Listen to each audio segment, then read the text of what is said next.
Before diving in, don't forget to subscribe to the channel and hit that like button.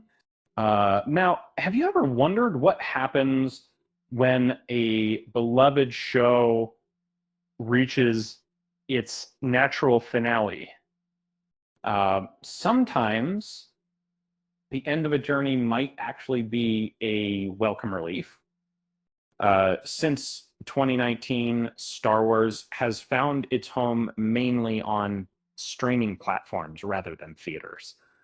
Uh, while big screen projects like Rogue Squadron faced hurdles, shows such as Andor, Ahsoka, and Obi-Wan Kenobi have kept the galaxy far, far away alive for fans. But it was The Mandalorian that truly kicked off Disney Plus's Star Wars era, drawing audiences with its gritty space western vibe. Um, the Mandalorian, brought to life by Jon Favreau and Dave Filoni, and starring Pedro Pascal as Din Djarin, rewrote the streaming playbook with its first two seasons. The tale of a lone bounty hunter caring for a mysterious little companion captured hearts. It whispers about its uncertain future have surfaced, and surprisingly, that might be a good thing. Mando's travels with Grogu, aka Baby Yoda, took us on adventures across the cosmos, bumping into familiar faces like Luke Skywalker and Ahsoka Tano. Season 3 wrapped up in April 2023, but news of a fourth season remains absent. Reports suggest that if the upcoming The Mandalorian and Grogu movie underperforms, this could be the end of their story by 2026. Although fans might feel uneasy about saying goodbye to their favorite series, ending The Mandalorian might actually benefit the franchise. The show has run its course, offering a complete arc where Din Djarin evolves from a lone hunter to a protected guardian. His journey feels wrapped up, ready for a passing of the torch. Hints about Mando's connection to the Force suggest his path may lead beyond bounty hunting, perhaps evolving into a more Jedi-like role. Creators have cleverly left room for future stories, but with other Star Wars projects, gearing up now feels like the perfect moment to let Mando's story rest. Remember when the show first aired and the sense of excitement was high. Splitting characters at the end of season 2 with Grogu's training under Luke left fans eager to see where things would go. But, well, season 3 reunited them quickly. Some felt it lacked the surprise or growth they hoped for.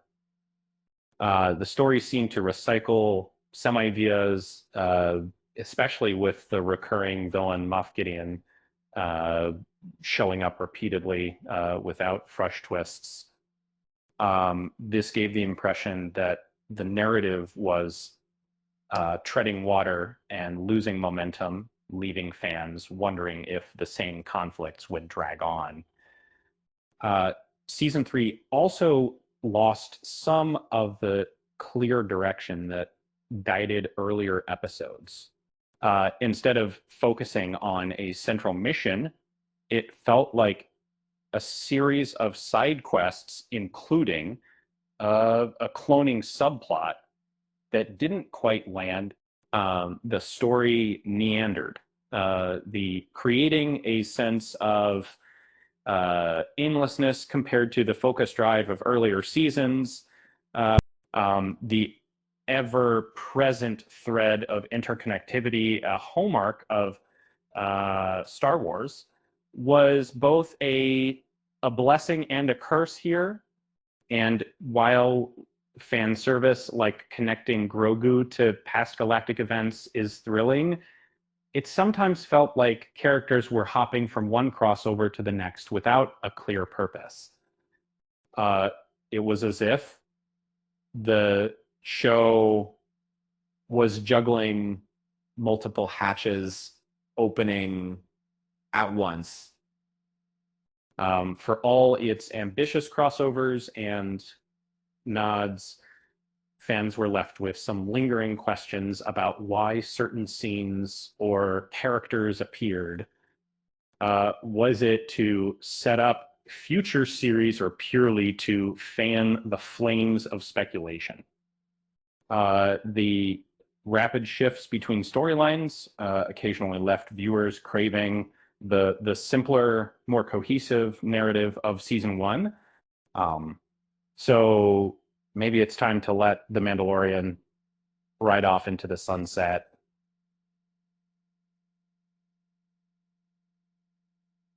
After all, even space cowboys deserve a break. Besides, the Star Wars universe still teems with fresh adventures waiting to unfold. New stories that don't always involve dragging the same saber through the mud. And speaking of mud, why don't Mandalorians ever lose at poker? Because they always keep their cards close to their chest armor. With that said, thanks for watching, and until next time, thanks for